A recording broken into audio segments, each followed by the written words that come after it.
To kit cooking.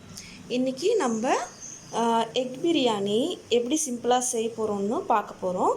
வாங்க போய் பார்க்கலாம். எக்கு வந்து நான் 7 எடுத்திருக்கேன். எக் வந்து நம்ம ஃபஸ்ட்டு ஃப்ரை பண்ணிக்கணும். இது பார்த்திங்கன்னா வந்து கட் பண்ணி வச்சுக்கணும். ஏன்னா வந்து அதில் போய் நம்ம வந்து மசாலா போய் மெர்ஜ் ஆகிறதுக்கு நான் கட் பண்ணி வச்சுருக்கேன் 7 எக்கு. வித்து நான் 1 ஸ்பூன் வந்து கரம் மசாலா ஃப்ரை பண்ணுறதுக்கு வச்சுருக்கேன். And turmeric powder 1/2 teaspoon and 1/2 teaspoon வந்து சால்ட் வச்சுருக்கேன். இது வந்து நான் ஃபஸ்ட்டே பேன் வச்சுருக்கேன். பேனில் பார்த்திங்கன்னா ஒரு 1/2 ஸ்பூன் வந்து ஆயில் போட்டிருக்கேன். ஆயில் போட்ட உடனே இந்த இருக்கிற மசாலா எல்லாமே வந்து நம்ம அந்த ஆயிலில் ஆட் பண்ணிக்கிறோம். அந்த ஸ்மெல் வந்து லைட்டாக கொஞ்சம் எல்லாமே மிக்ஸ் ஆகணும். கொஞ்சம் ஆயில் போட்டுக்கணுன்னா கூட ப்ராப்ளம் இல்லை. ஏன்னா எக்கில் வந்து அது நல்லா மெல்ட் ஆகணும். அப்போ தான் எக் பிரியாணி நல்லாயிருக்கும்.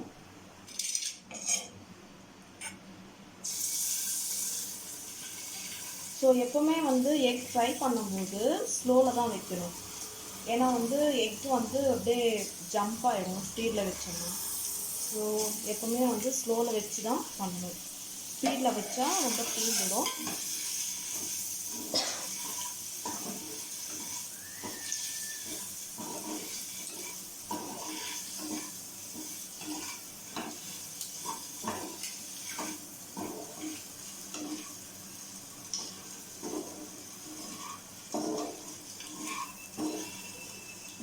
கொஞ்சம் மீடியம், நம்ம ஸ்டவ் குட்டியாக இருக்கிறதால கொஞ்சம் மீடியமாக வச்சு கூட நம்ம பண்ணலாம்.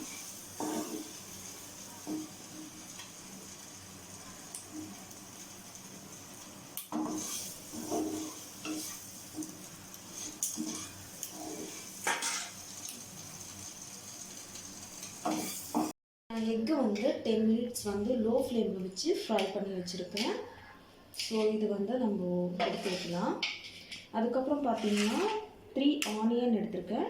எப்போவுமே 3 ஆனியனுக்கு 4 ஆனியன் எடுக்கணும். ஸோ நான் 3 ஆனியன் 4 டொமேட்டோ எடுத்திருக்கேன். அதுக்கப்புறம் ஒரு 4 சில்லி எடுத்திருக்கேன், green chilli. Ginger garlic paste வந்து நான் வீட்டிலே செஞ்சுருக்கேன். ஸோ வீட்டிலே செய்கிறது தான் வந்து டேஸ்ட்டாக இருக்கும், நல்லாயிருக்கும். அதுக்கப்புறம் பார்த்திங்கன்னா 2 ஸ்பூன் வந்து சால்ட்டு, 1/2 டீஸ்பூன் வந்து டர்மரிக் பவுடர், 1 டீஸ்பூன் வந்து கரம் மசாலா இது எடுத்திருக்கேன். அதுக்கப்புறம் வந்து கேர்டு வந்து நான் 1/2 கேர்டு எடுத்திருக்கேன். ஒரு 3 ஸ்பூன் வந்து எடுத்திருக்கேன். அப்புறம் வந்து லெமன் ஜூஸ் வந்து 1 டீஸ்பூன் எடுத்திருக்கேன். அப்புறம் வந்து மின்ட் லீவ்ஸ் பார்த்திங்கன்னா வந்து ஒரு கைப்பிடி அளவுக்கு எடுத்திருக்கேன். அண்ட் 1/2 கைப்பிடி அளவுக்கு நான் குறைந்த லீவ்ஸ் எடுத்திருக்கேன். அண்ட் அதுக்கப்புறம் பார்த்திங்கன்னா வந்து இதெல்லாம் நம்ம இப்போது ஃப்ரை பண்ணுறதுக்காக இந்த பே லீவ்ஸ் இதெல்லாம் வந்து நம்ம எடுத்துருக்கோம். ஸோ இப்போ நம்ம வந்து ஸ்டார்ட் பண்ண போகிறோம். நான் ஆல்ரெடி ஆயில் வந்து ஹீட் பண்ணிட்டேன். ஸோ வித்தவுட் ப்ரெஷர் குக்கர்னால் நம்ம வந்து இந்த மாதிரி இதில் பண்ணால் தான் பெட்டராக இருக்கும். ஸோ நான் ஃபஸ்ட்டு வந்து இந்த பே லீவ்ஸ்லாம் வந்து போட்டிருக்கேன். ஸோ பே லீவ்ஸ் போட்டுட்டு அப்புறம்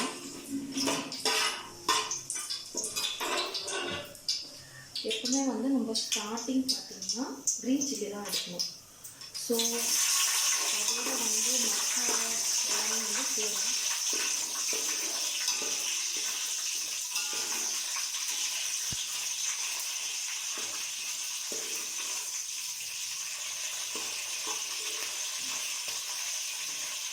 நெக்ஸ்ட் வந்து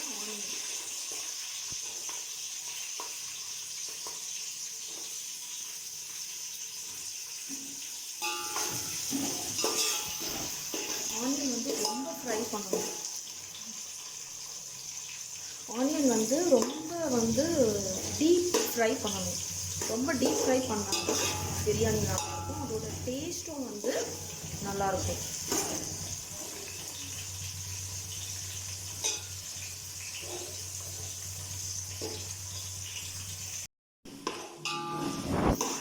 டீப் ஃப்ரை ஆயிடுச்சு. ஆனியன் வந்து டீப் ஃப்ரை ஆயிடுச்சு. அதுக்கப்புறம் வந்து நம்ம தக்காளி போடுறோம்.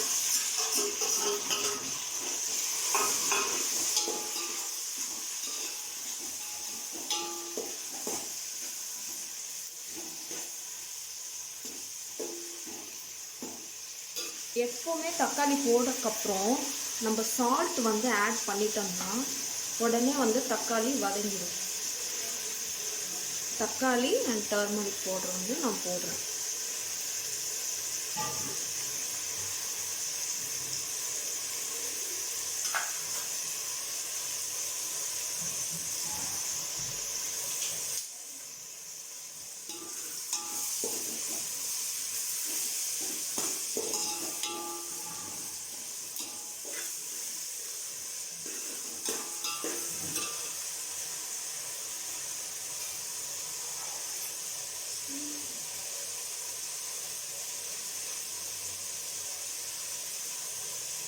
அதுக்கப்புறம் ஜிஞ்சர் கார்லிக் பேஸ்ட் வந்து நான் பேஸ்ட் பண்ணி போடுறேன்.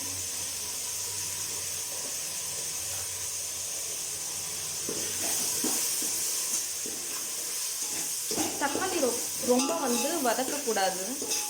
ஏன்னா ரொம்ப வதக்கிருந்துன்னா பேஸ்ட் ஆகிடும். ஸோ ஓரளவுக்கு வதங்கினா போதும். லைட்டாக அந்த ஜிஞ்சர் கார்லிக் பேஸ்ட்டு ஸ்மெல் போனால் போதும். ரொம்ப ஒன்றும் தேவையில்லை, லைட்டாக போட்டால் போதும்.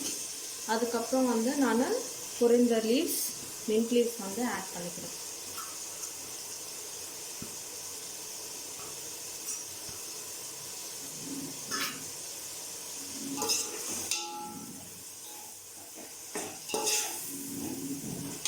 மீடியம் ஃப்ளேமில் வச்சுட்டு பண்ணுங்க. ஸ்பீடில் வச்சிட்டிங்கன்னா அது தீஞ்சிடும், டேஸ்ட்டும் அவ்வளோ வராது.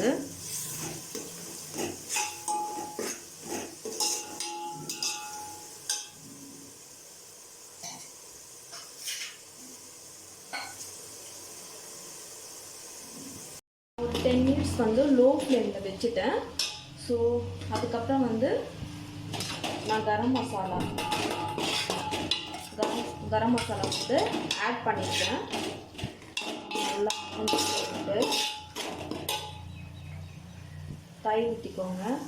நான் சொன்னல 3 டீஸ்பூன் வந்து தயிர்.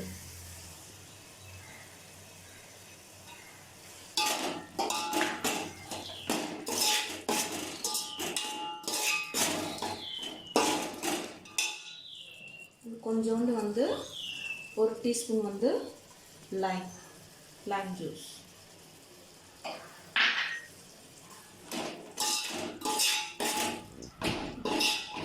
இது ஒரு 2 மினிட்ஸ் வந்து இருக்கட்டும். நான் இந்த ரெண்டு டம்ளர் வந்து போட்டு அரிசி வந்து வடித்து வச்சுருக்கேன். ஸோ அதுக்கப்புறம் வந்து நம்ம வந்து ஃப்ரை பண்ண எக்கை வந்து நம்ம இதில் போட்டுக்கணும்.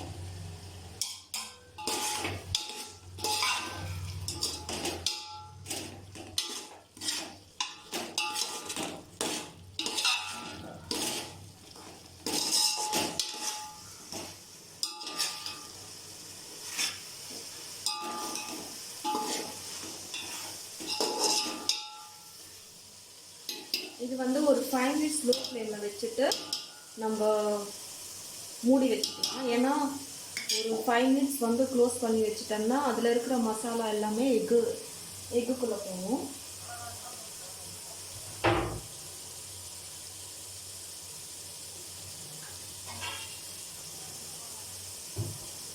ஸோ நான் ஒரு 5 மினிட்ஸ் வந்து லோ ஃப்ளேமில் வச்சுட்டு க்ளோஸ் பண்ணுறேன்.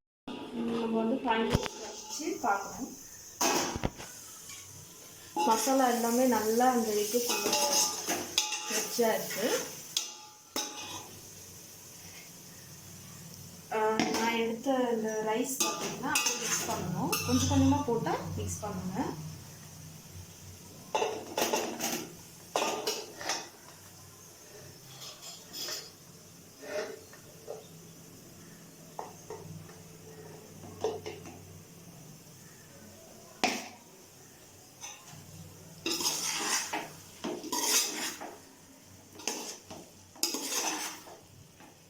பார்த்து மிக்ஸ் பண்ணுங்க, ஏன்னா எக்கு உடஞ்சிடும்.